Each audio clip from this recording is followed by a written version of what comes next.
네, 오늘은 제가 수지 산성교회에서 사역을 시작하고 나서 강단에 서서 처음으로 수요 예배를 설교하는 시간입니다. 저도 처음이라 또 아무래도 긴장이 좀 됩니다. 그리고 또 마음에는 또 설레는 마음이 있습니다. 하나님께서 무슨 마음을 어떤 또 설교를 하게 하실까 여러 가지 감정이 듭니다. 처음에 어떤 설교를 할까 또 고민하면서 기도하고 준비하는데 하나님께서 마음속에 이 본문이 또 이 본문을 떠올리게 하셨습니다. 본격적으로 말씀을 나누면요, 여러분 오늘 우리가 읽은 이 본문은 교회 안에 성도의 수가 많아지고 그래서 직분자들이 세워질 때 우리가 많이 듣게 되는 성경의 본문 말씀입니다. 아마도 교회 장로님이나 권사님 그리고 안수 집사님을 세우는 임직식 예배 때 이 본문의 설교를 많이 들으셨을 겁니다. 여러분 이 본문을 보면 실제 그 당시에도 예루살렘 교회 안에 성도의 수가 갑자기 많아지고 그래서 교회 안에 일어난 문제를 해결하기 위해서 7명의 집사를 세워서 교회를 더 단단하게 만들었던 그런 성경의 이야기입니다. 그러므로 이 본문은 초대 7 집사를 세워서 교회를 든든히 세우는 것을 주제로 삼고 있습니다. 여러분 제가 오늘 여러분들과 나누고자 한 말씀도 이 주제에서 그리 벗어나지 않습니다. 그러나 여러분 오늘은 본문에서 본질적으로 좀 더 들어가서 도대체 하나님께서 왜 공동체 안에 교회 직분자들을 세우게 하셔서 교회 안에 어떤 것을 올바로 세우고자 하셨는지를 살펴봐야 합니다. 그래서 오늘은 그 이유가 무엇인지 말씀을 보면서 여러분과 함께 나누고자 합니다. 먼저 여러분 제 경험을 이야기하려고 합니다. 제가 전에 사역했던 때의 일입니다. 중고등부 사역을 할 때의 경험이에요. 부임해서 또 처음에 사역을 시작하고 나서 중고등부의 선생님들과 또 학생들의 관계를 좀 보게 되잖아요. 그 관계를 보고 나서 이곳의 영적인 상황이 이렇구나라는 생각이 문득 들었습니다. 그곳에는 선생님들이 몇 분 계셨는데 그 중에서 몇 분은 아주 성실한 분들이 계셨어요. 다 성실하지만 특히나 성실한 분들이 계셨습니다. 한 분은 중고등부 부장님이셨고 또 한 분은 그냥 선생님이셨어요. 그 두 분은 열정도 많으시고 또 무엇보다 성실 그 자체라고 말씀드릴 수 있습니다. 제가 말씀드리는 그분들의 직업을 들으시면 여러분들이 그분들을 만나시지 않으셔도 아마 제 얘기를 공감하실 것입니다.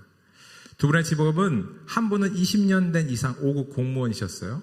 그리고 또 한 분은 중령 직급의 직업군이셨어요. 일어나는 시간 똑같고요. 그 군대까지 걸어가십니다. 똑같은 시간에 운동하시고. 그런데 그런 분들이 예수님을 믿으시니 얼마나 부지런하고 성실하시겠어요?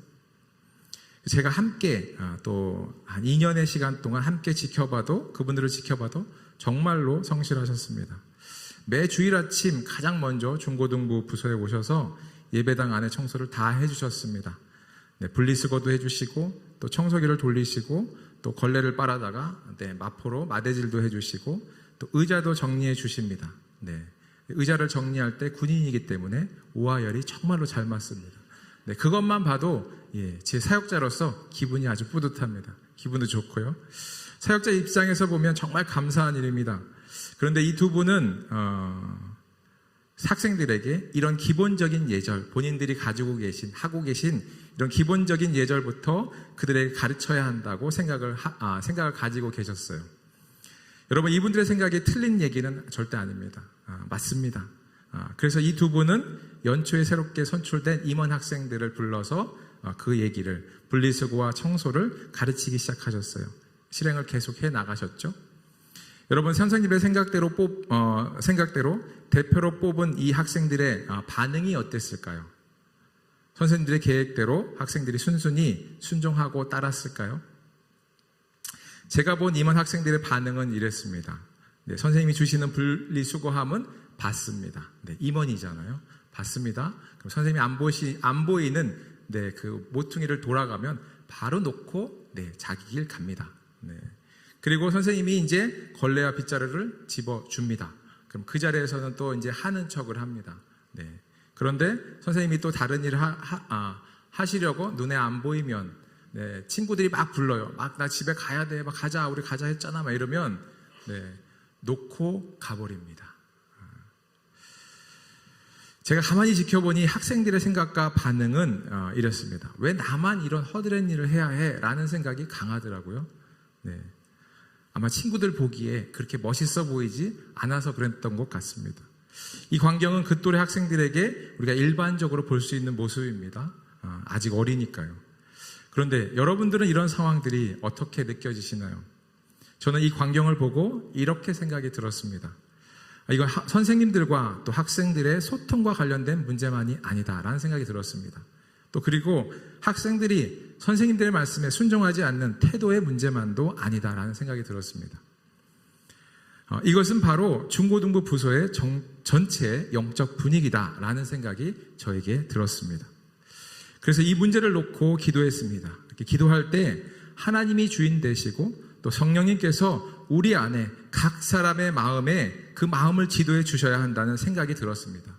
그리고 이 본문의 말씀이 떠올랐습니다. 여러분, 오늘 이 본문의 말씀은 교회 안에 직분자를 세우는 일이지만 결론부터 미리 말씀드리면 직분자를 세우는 목적이 또 교회를 온전히 말씀과 기도로 충만케 하기 위함이라는 것입니다. 그래야 사도행전의 교회처럼 하나님께서 주인 되시고 또 성령님께서 강력하게 일하시는 교회가 되기 때문에 그렇습니다. 여러분, 그래서 제가 이 중고등부 부서에서 제가 처음 한 것은 말씀과 기도로 학생부를 세우는데 초점을 두기 시작했다는 것입니다. 문제의 원인을 따져서 학생들에게 또 선생님들에게 또 그 문제를 직접 고쳐나가기보다는 먼저 선생님들과 부서와 또 학생들을 위해 기도하는 시간을 늘렸습니다. 교사회의 때는 꼭 기도로 시작하고 또 학생들의 이름을 불러가며 기도하기 시작했습니다. 선생님과 함께 통성으로 기도했습니다. 그리고 저 혼자도부터 매일 아침 금식도 하면서 아침 금식을 하면서 한 6개월 했거든요. 주일날에는 힘들더라고요. 평일날은 괜찮은데 기도도 했습니다. 그리고 토요일 오전에는 혼자 기도하며 하루를 시작합니다. 그럼 학생들이 일찍 오는 학생들이 있습니다.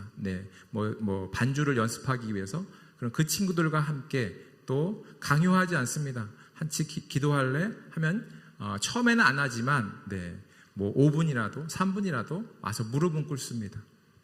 그렇게 같이 기도도 하였습니다. 여러분, 또 저는 말씀을 가르쳐야 하는 입장이잖아요. 그래서 저는 그 학생들과 만나는 시간을 늘렸습니다. 그냥은 저하고 성경 공부를 하지 않습니다. 그래서 친한 친구처럼 탁구도 치고 또 기타도 잘 못 치지만 제가 알고 있는 기본기를 가르쳐주고 또 맛있는 것도 사주었습니다. 제가 그 아이들에게 맛있는 걸 사주면서 여자 아이들이 로제 떡볶이를 정말 좋아하더라고요. 주로 그때 먹고 로제 떡볶이가 맛있는지 그때 알았습니다. 맛있는 거 사주면서 그들과 함께하는 시간을 늘렸습니다. 그래서 저의 거룩한 목적을 실행했습니다. 상황을 봐가면서 살살 꿰어서 한 사람씩 성경 공부를 하기 시작했습니다. 여러분, 저에게는 이렇게 하면 하나님께서 또 이 부서의 영적 분위기를 올바로 세워줄 것이라는 확신이 있었습니다. 말씀을 붙들었으니까요. 그리고 진짜로 그렇게 하니까 얼마간의 시간이 지나지 않아서 부서의 분위기가 바뀌기 시작했다는 것입니다. 부서의 영적 분위기가 바뀐 이야기는 제가 설교 말미에 다시 또 말씀을 드리겠습니다.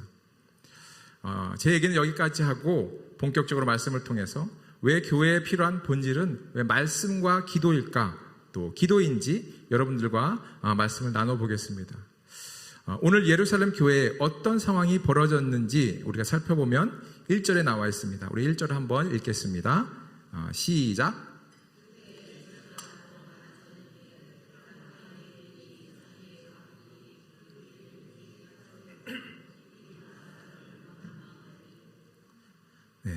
여러분, 여기서 그때는 언제를 얘기하냐면 예수님께서 십자가에 돌아가시고 또한 3일 만에 부활하시고 제자들과 함께 40일을 지내시고 그들과 모든 시간을 함께 하신 후에 하늘로 승천하셨습니다.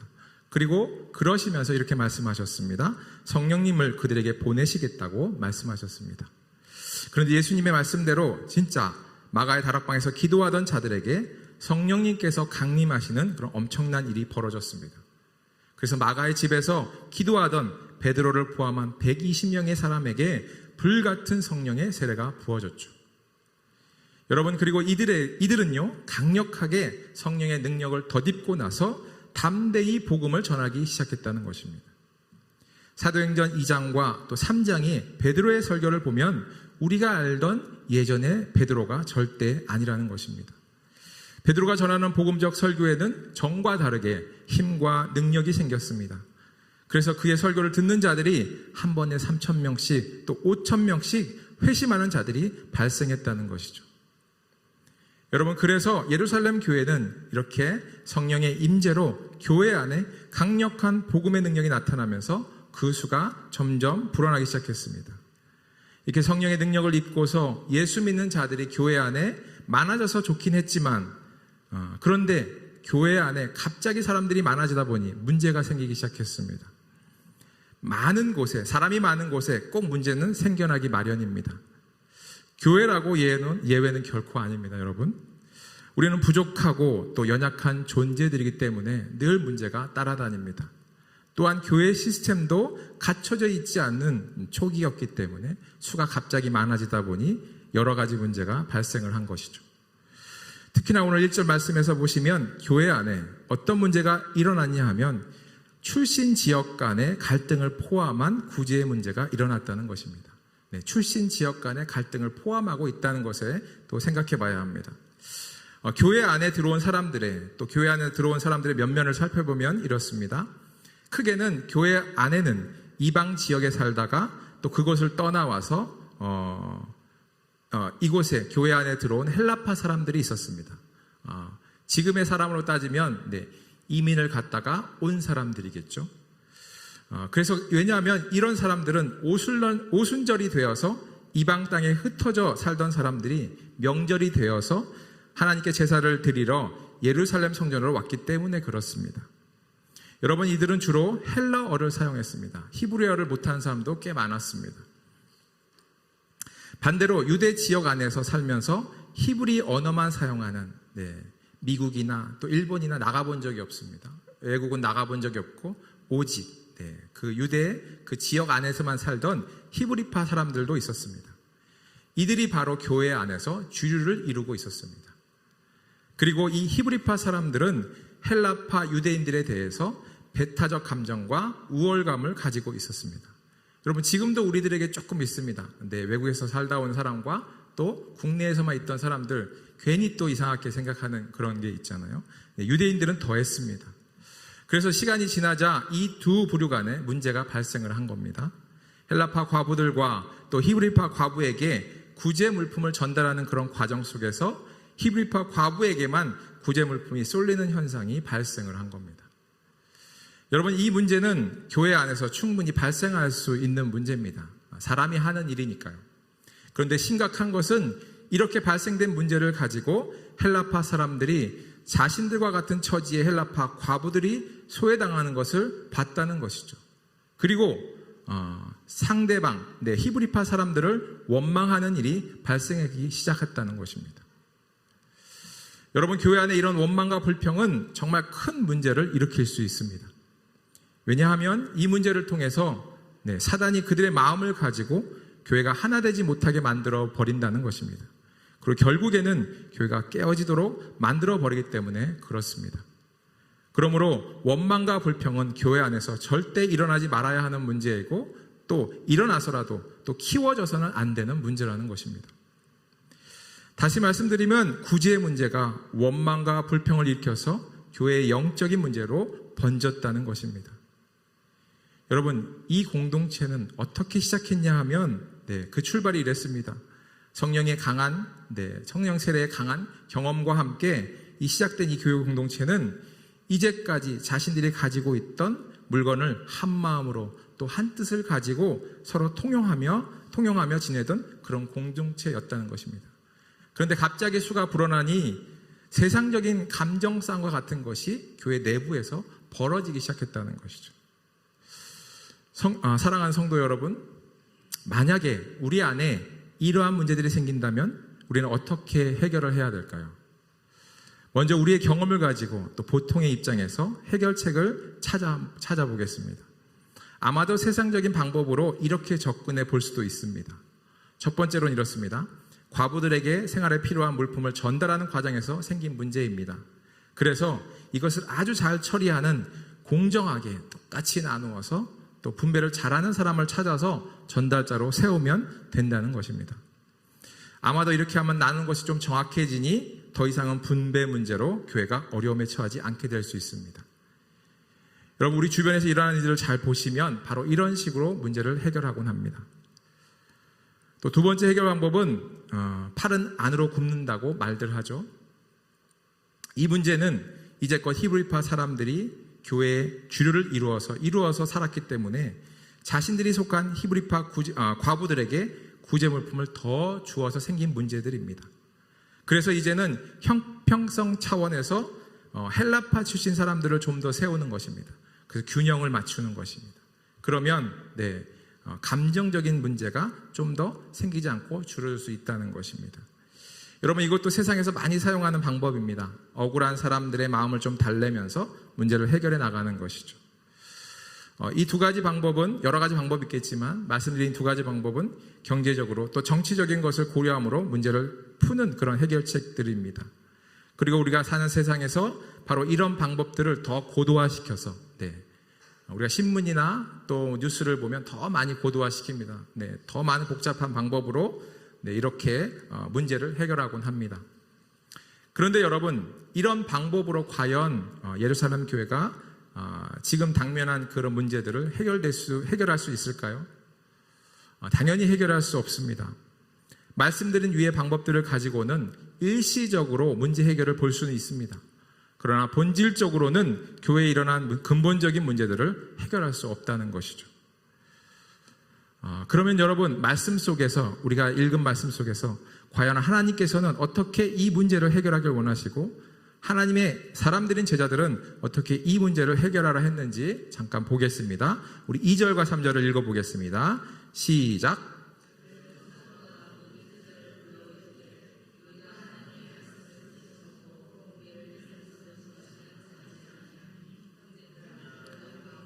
성령과 지혜가 충만하여 칭찬 듣는 사람 7을 택하라.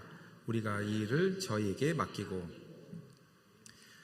본문을 보시면 여러분, 제자들은요, 세상적 방법이 아닌 하나님께서 주신 지혜로 문제를 해결하려 하였습니다. 제자들은 첫 번째로 교회 안에 일어난 문제를 해결하기 위해서 바로 교회 안에 집사 직분을 세웠습니다. 여러분, 제자들은 왜 이런 결정을 내렸을까요? 구체적으로 그 당시 교회 안에 일어났던 그런 일들을 제가 그림을 잠깐 그려서 설명해서 보겠습니다. 평소에 제자들은 교회 안에서 예수님께서 하신 말씀을 온전히 전하기 위해서 자신들이 3년 동안 예수님께 듣고 또 배웠던 말씀들을 묵상합니다. 또 그 묵상한 말씀들을 잘 정리합니다. 그리고 공예배에 필요한 말씀들을 또 적어냅니다. 그리고 예수님의 말씀을 책으로도 기록을 했겠죠. 그리고 서로 교제하면서 그 말씀을 잘 나누었을 것입니다. 그리고 그 깨달은 말씀을 교회 온 성도들에게 전하면서 교회 안에 예수님의 사랑과 또 은혜가 온전히 전해지기를 간절히 그들은 기도했을 것입니다.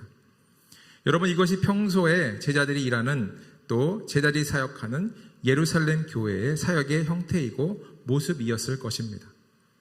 그런데 교회 안에 급격하게 성도들이 많아지자 제자들은요, 말씀을 전하고 기도로 하나님의 공동체를 이끌기보다는 눈에 보이는 대로 자신들의 손과 발이 필요한 곳에 가서 어려운 사람들을 도울 수밖에 없었던 것이죠.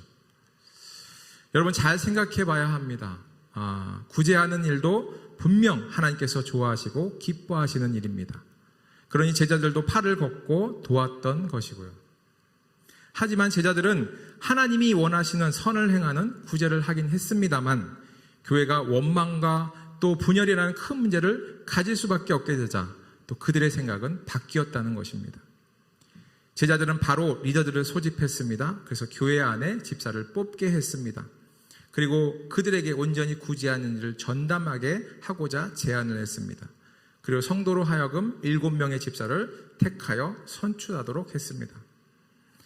여러분, 이렇게 제자들은 교회 안에 일어난 원망을 넘어서는 분열의 문제 앞에서 하나님께서 교회를 세우신 근본적인 이유에 대해서 더 많이 생각을 했다는 겁니다. 그리고는 말씀과 기도로 교회를 온전히 세우는 일이 아니고서는 방법이 없다고 생각을 한 것이죠. 그러니까 바로 이것은 바로 집사직분 제도는 바로 하나님께서 제자들에게 주신 지혜라는 것입니다. 그래서 여러분, 제자들은 집사의 직분을 두고서 교회 안에 구제사역을 전담시키고 자신들은 말씀과 기도를 통해서 교회 모든 곳에 하나님의 은혜를 채우는 일에 더욱 매진했다는 거죠. 여러분, 이제 좀 이해가 조금 되십니까? 여러분, 이 집사제도는 그때부터 시작했습니다. 그때부터 시작해서 지금까지도 이어져서 모든 교회들이 교회 안에 집사 직분을 두고서 그들로 하여금 교회 운영에 필요한 모든 일을 지금도 섬기게 하고 있습니다. 아마도 하나님께서 주신 이 집사제도가 없었다면 지금의 교회 부흥은 그리 쉽지 않았을 것입니다.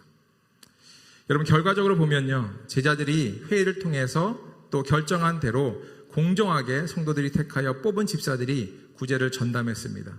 그래서 교회를 맡게 되자 그 교회 안에 일어났던 문제들은 이내 잠잠해졌습니다. 이렇게 하나님께서 주신 지혜로 선택한 이 방법은 교회를 더 풍성하게 만드는 계기가 되었습니다. 또 두 번째로 제자들은요, 집사들을 세울 때, 말씀을 보면요, 집사들을 세울 때 꼭 필요한 기준을 세워놓고 뽑았다는 것입니다. 여러분, 구제하는 일은 누구나 담당할 수 있습니다. 제가 아까 처음에 말씀드렸습니다. 세상의 기준처럼 공정하게 분배를 잘하는 사람이면 누구나 가능합니다. 또 아니면 인간관계를 더 잘하는 사람이라면 더 분배의 일을 잘할 수 있겠죠. 네, 유하게 할 수 있으니까요. 그런데 여러분, 제자들은 이런 세상적 기준으로 집사들을 택하지 않고 바로 3절의 말씀과 같이 성령과 지혜가 충만하여 많은 성도들로부터 칭찬받는 자들을 기준으로 삼았다는 것입니다. 여러분, 왜 제자들은 굳이 또 성령과 지혜가 충만한 사람들을 집사 직분의 선택 기준으로 삼았을까요? 그 이유는 제자들이 생각하기를 이렇게 세워진 집사들이 교회 안에서 일어나는 일이라면 그 일의 경중에 상관없이 하나님의 뜻을 물을 것이고 또 하나님의 뜻을 묻고 그 뜻대로 일할 사람들이기를 또 그들이 바랬기 때문에 그렇습니다.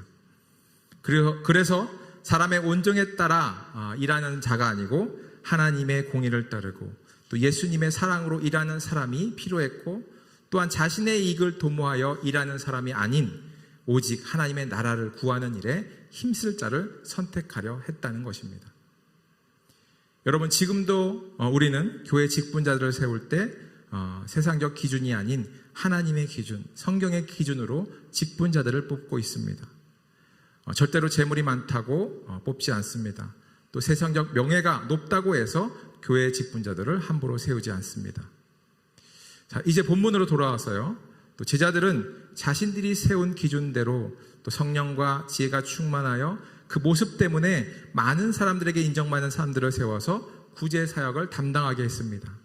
결과는 어떻게 되었을까요? 네, 성령과 지혜가 충만한 자들이 또 구제를 담당하는 그 집사로 세워지자 헬라파 유대인들의 원망은 이내 사라져 버렸습니다. 그리고 히브리파 사람들이 헬라파 사람들에게 행한 잘못된 관행들도 없어졌습니다. 그러니까 여러분, 이렇게 우리가 교회 안에 일꾼들을 뽑을 때 우리는 분명하게 하나님의 뜻을 따라 기준을 세우고 일꾼들을 뽑아야만 합니다. 여러분, 이렇게 제자들이 하나님께서 지혜를 주신 집사제도를 선택할 때 고려한 두 가지는 참으로 교회가 하나님 앞에서 든든히 서가기 위해서 필요한 중요한 기준들입니다. 지금도 그 지혜를 사용하고 우리가 사용하고 있으니까요. 그런데 여러분, 이 두 가지보다 더 중요한 기준이 되는 말씀이 바로 오늘 본문의 4절의 말씀입니다. 다 같이 한번 보겠습니다. 읽어보겠습니다. 시작.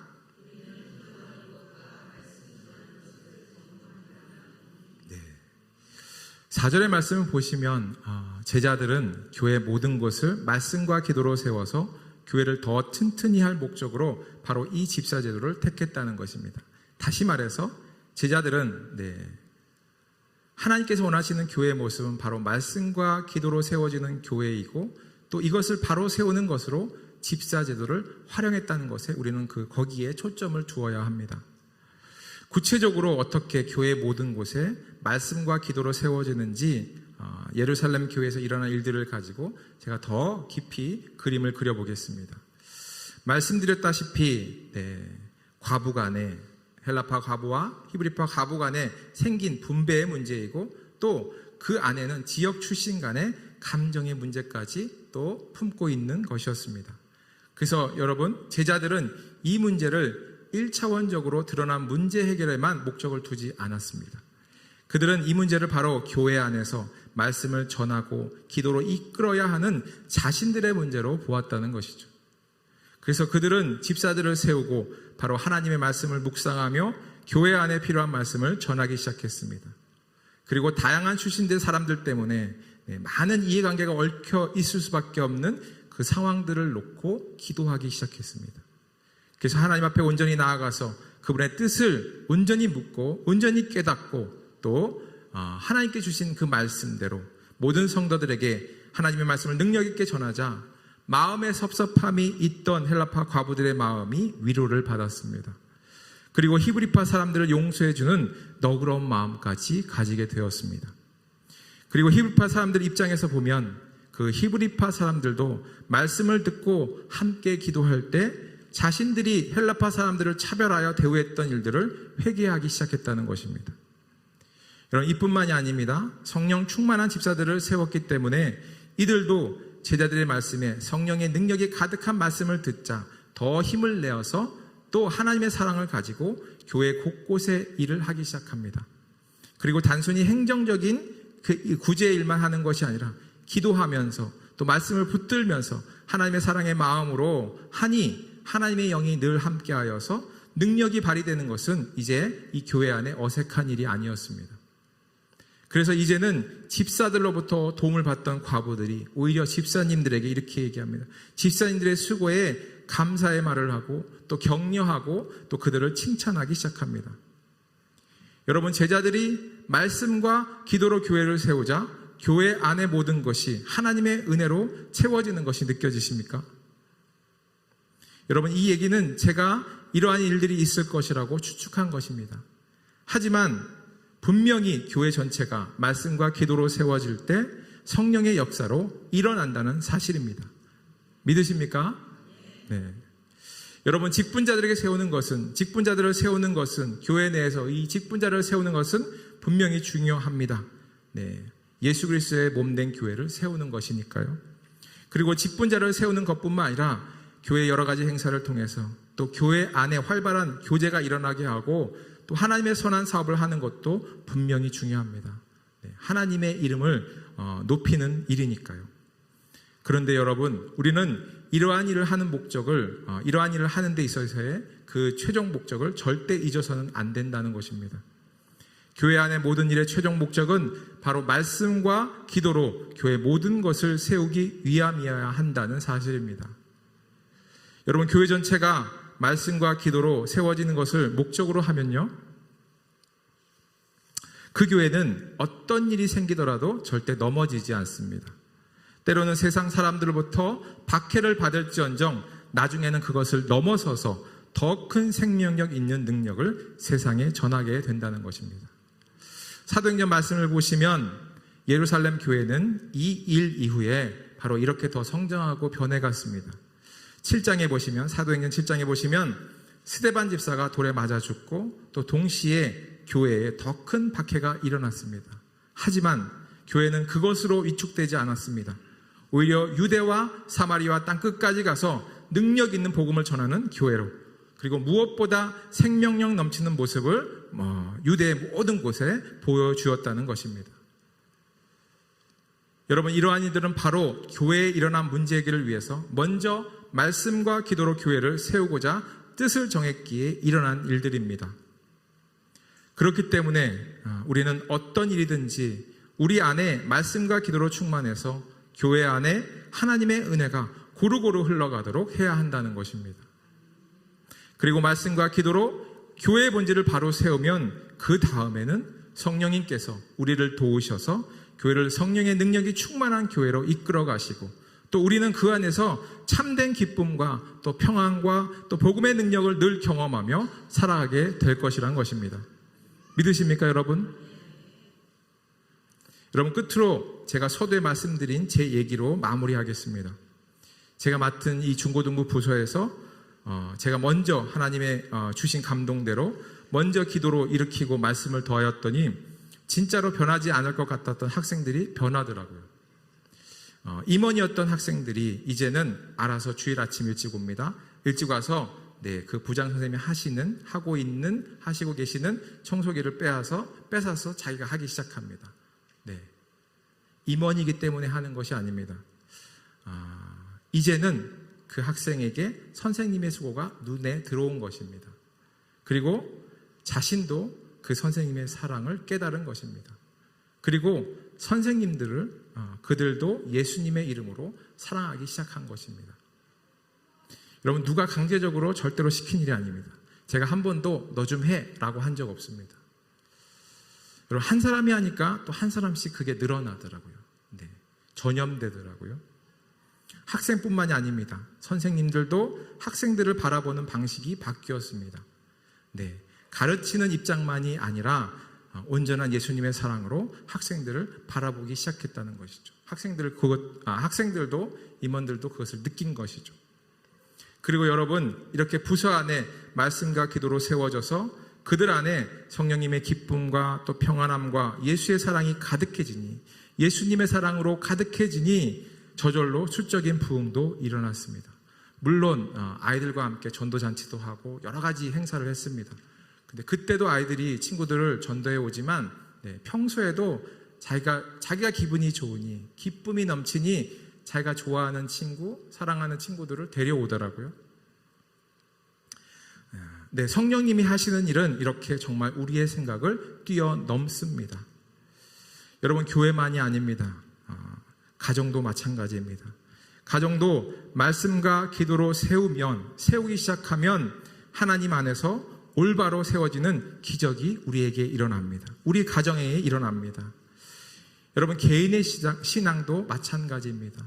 말씀과 기도로 말씀을 읽고 또 기도하기 시작할 때 우리 안에 또 심령의 부흥이 일어나기 시작한다는 것입니다.